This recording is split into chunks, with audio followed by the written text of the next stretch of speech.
રાજકોટ મહાનગરપાલિકા અને પ્રવાસન વિભાગના સંયુક્ત ઉપક્રમે આજે રાજકોટમાં એક જાજરમાન પતંગ ઉત્સવનું આયોજન કરવામાં આવ્યું છે. આપણી સાથે રાજકોટ મહાનગરપાલિકાના સ્ટેન્ડિંગ કમિટીના ચેરમેન જમીનભાઈ છે. આપણે તેમની સાથે વાત કરીશું. જમીનભાઈ, આજે એક જાજરમાન આયોજન રાજકોટના આંગણે કરવામાં આવી રહ્યું છે, શું કહેશો? સૌથી પહેલા તો ફૂલછાપ ડિજિટલના માધ્યમથી રાજકોટ શહેરના પરિવાર નગરજનો સૌ પરિવાર સાથે રેસકોર્સ ગ્રાઉન્ડની અંદર આ કાઇટ ફેસ્ટિવલનું જે આયોજન કરવામાં આવ્યું એ બદલ આપ સૌને નિમંત્રણ છે કે 4 વાગ્યા સુધી આ કાર્યક્રમ યોજાવાનો છે. આપ સૌ પધારો. ગુજરાત સરકારના માનનીય પૂર્વ મુખ્યમંત્રી શ્રી દેશના વડાપ્રધાન માનનીય નરેન્દ્રભાઈ મોદી સાહેબ જ્યારે રાજ્યના મુખ્યમંત્રી બન્યા 2001માં, ત્યારે આ પતંગ મહોત્સવ એ ગાંધીનગર પૂરતો સીમિત હતો. પરંતુ મોદી સાહેબે સમગ્ર ગુજરાતમાં અલગ અલગ મહાનગરોની અંદર પતંગ મહોત્સવ થાય અને વિદેશથી જે નાગરિકો છે પતંગવીરો આવ્યા, મકાન જેવડી અને રૂમ જેવડી પતંગો ઉડી રહી. આપણે 1.5 ફૂટથી વધારે આગળ ગયા નહોતા. એની પહેલા મોદી સાહેબે આખા દેશને બતાવ્યું. આજે ગુજરાત બહારના અલગ અલગ રાજ્યોમાંથી પતંગવીરો આવ્યા છે ને 47 કરતા વધુ કન્ટ્રીઓના પતંગવીરો જ્યારે રાજકોટમાં આવ્યા હોય ત્યારે રાજકોટિયન પ્રત્યે એક ગુજરાતી તરીકે મોદી સાહેબનો આભાર માનતા અમે લોકો ચૂકતા નથી કે સાહેબ આપની આ પરંપરા છે એ રાજકોટ અને સમગ્ર ગુજરાતના લાખો યુવાનો સુધી આ પહોંચી છે. અને ખાલી મહાનગર ગાંધીનગર પૂરતું સીમિત નહીં બનીને આજે જિલ્લા મથકે આ પતંગ મહોત્સવનું આજે આયોજન કર્યું હતું. આ મહોત્સવની અંદર રાજ્યના મંત્રી શ્રી ત્રિકમભાઈ છાડા સાહેબ, રાજકોટના માનનીય સાંસદ સભ્ય શ્રી રૂપાલા સાહેબ સહિત અનેક આગેવાનો ઉપસ્થિત હતા.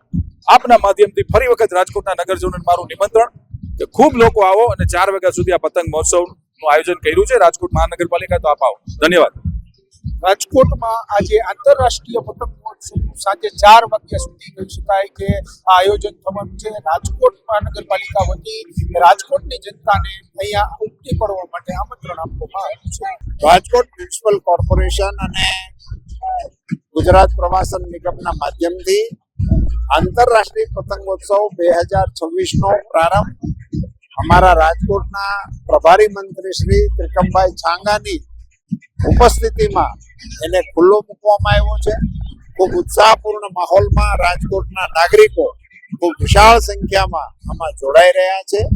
જુદા જુદા થીમ સાથે અને જુદા જુદા ચિત્ર વિચિત્ર આકારો સાથેના પતંગોથી રાજકોટનું આકાશ ભરાઈ રહ્યું છે. અને દેશ વિદેશના અને રાજ્યના આપણા બીજા રાજ્યના પતંગવીરોએ આ કાર્યક્રમમાં ભાગ લઈને વિશ્વ બંધુત્વનો સંદેશો સમગ્ર વિશ્વને આપવામાં આજે આ કાર્યક્રમ નિમિત્ત બની રહ્યો. ઘણા વર્ષો પછી ભગવાન સોમનાથના મંદિરને લઈને જે સમગ્ર હિન્દુસ્તાનીઓ માટે ગૌરવ અને ગરિમા અને શ્રદ્ધાનું કેન્દ્ર છે, એમના પ્રથમ વખતના એમની ઉપર થયેલા હુમલાને 1000 વર્ષ થાય છે. એ 1000 વર્ષની સંઘર્ષ ગાથાને આજે ઉજવવા માટે સમગ્ર રાષ્ટ્રમાં જે પ્રયાસો થઈ રહ્યા છે તે ખૂબ જ પ્રશંસનીય છે. પ્રધાનમંત્રી શ્રી નરેન્દ્ર મોદીજીએ આ વિષયને સમગ્ર દેશવાસીઓના અને રાષ્ટ્રીય અને આંતરરાષ્ટ્રીય સ્તરે પ્રસ્થાપિત કરવાનો જે પ્રયાસ કર્યો છે એ આપણી સંસ્કૃતિની શ્રદ્ધા અને કેન્દ્ર માટે ખૂબ મહત્વનું. Hello, I'm Emma from the Danish kite team. It's me and 2 others from my team, and yeah, we're here. I feel great. I'm excited, but also a little nervous because there's so many people here. It's a very big event, and I can see there's a lot of ministers that will be up here soon. So I can't wait to see them and what will happen for the rest of the day, meeting everyone. It's a big place.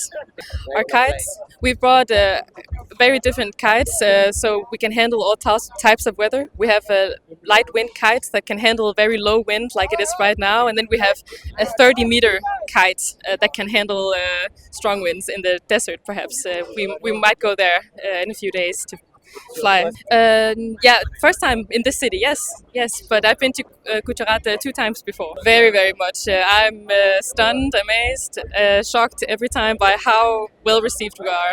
I can't believe it actually every time. So, and this is our first day, so I'm a bit in a shock actually.